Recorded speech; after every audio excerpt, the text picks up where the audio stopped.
Hello, welcome, TTH here, and this video serves two purposes. The first one being a suggestion for a sheep farm for docm77's Minecraft World Tour, and the second being some kind of tutorial to do this thing.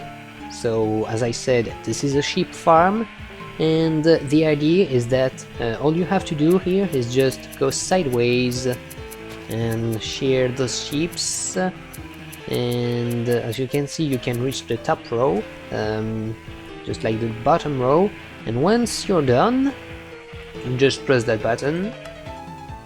It will shoot water streams out of those dispensers, and those streams will bring the wool down into this water stream here, and after a little moment, yes,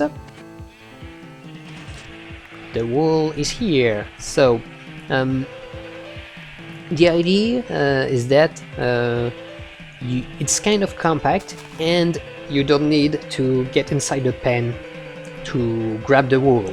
So I call it design a display sheep farm. Display because to me it kind of looks like a display in a shop, and the sheeps are the article.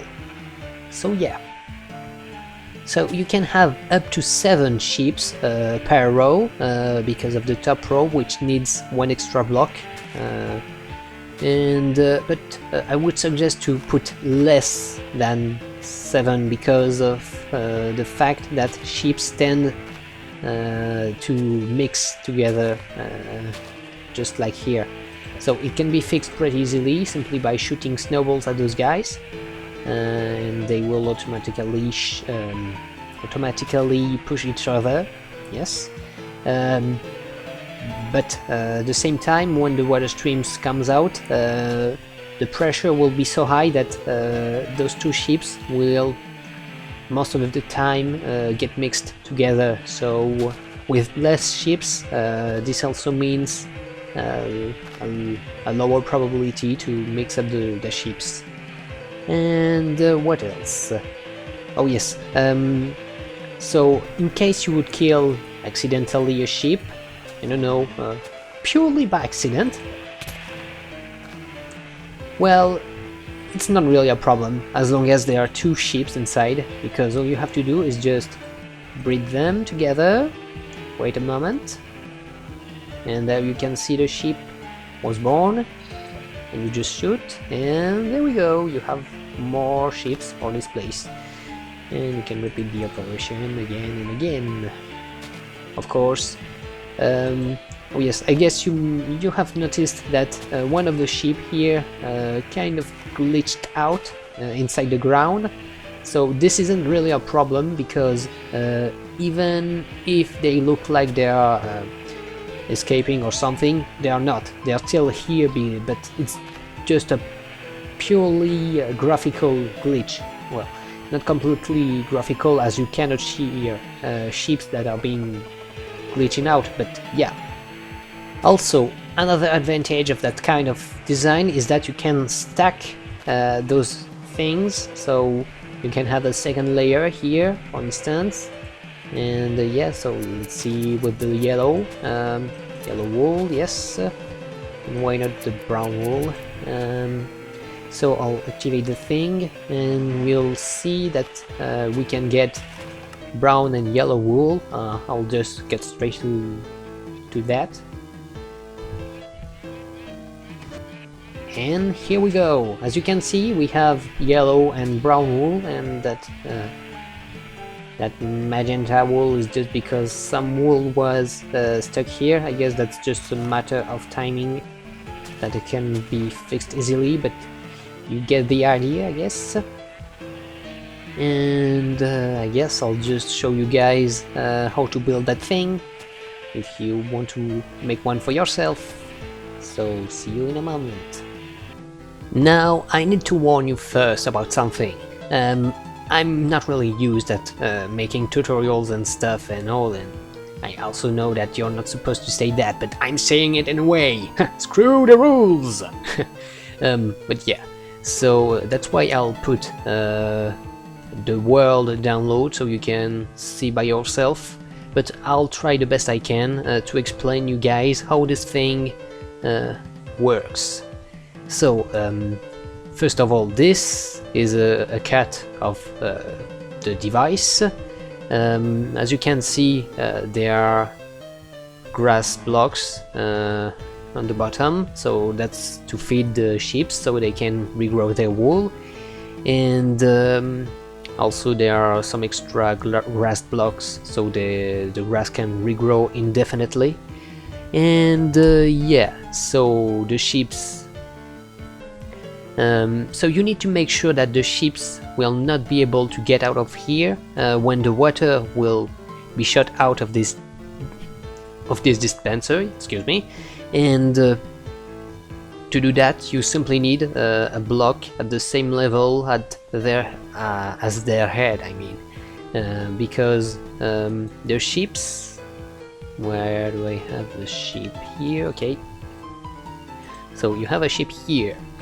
He won't move at all, but when the water is shot out of the dispenser, it will be pushed, and you need to keep him blocked inside the device, otherwise it can't really work well. And a mere glass pane is not enough, because you need something to hold the water, but you also need something to hold the sheeps inside the boundaries of the block, because if he gets pushed even the slightest outside of the boundaries, he will not eat the grass that is underneath. Well, that wasn't a very good example, but let me show you guys again. I'll try that, and yeah, that's good. So if he's standing here, he will not eat the grass block underneath, so that's why you need to have an extra block here.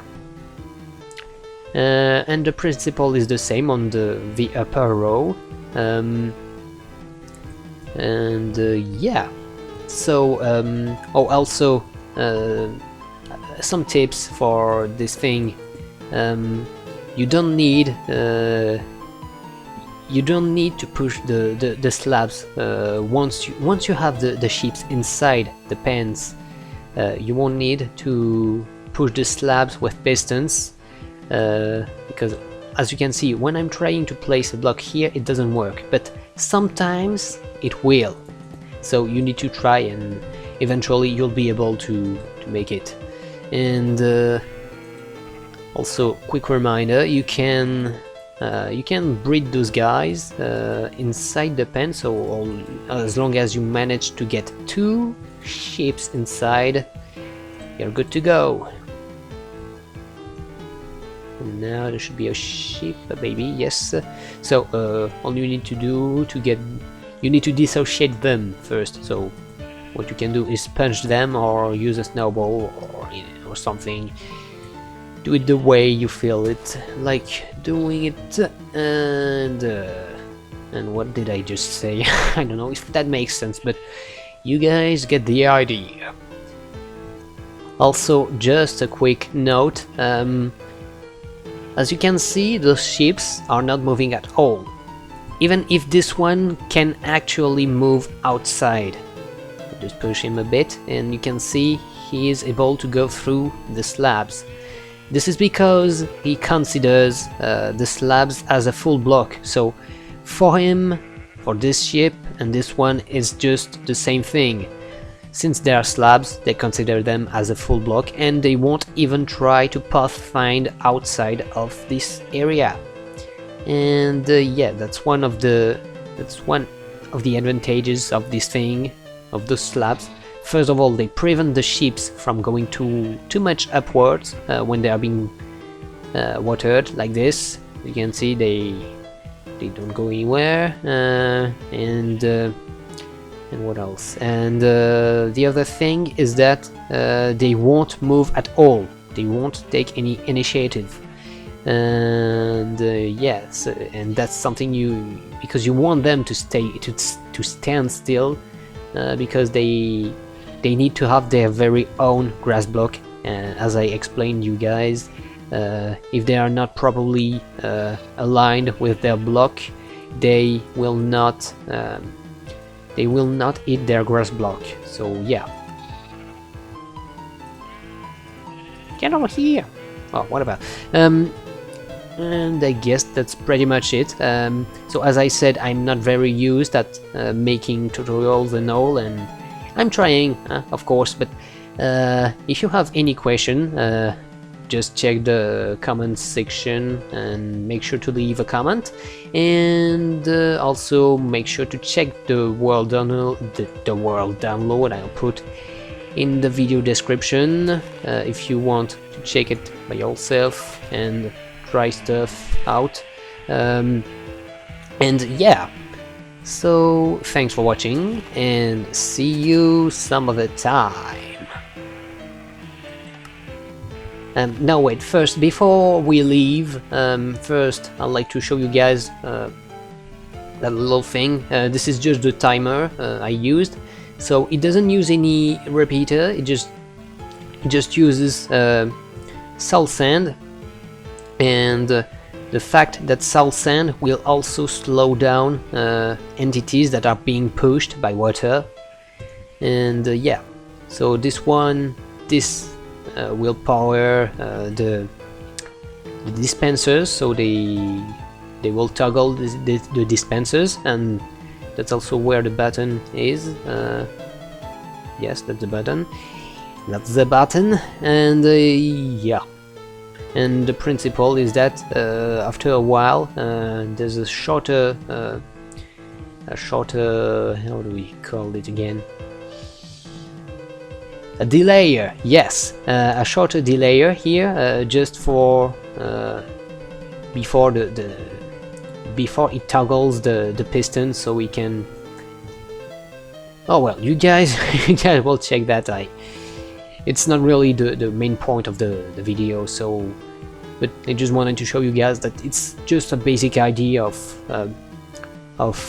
delayer that doesn't use any repeater, and you can use stuff you get plenty of as a way to feed those things, and you don't have to worry about refilling this thing before a while, because you'll need to use it like 64/9 times, which is something more than 500 times if I'm not mistaken. And yeah, and I think, well, yeah, that's really it this time. So thanks again for watching, and see you next time.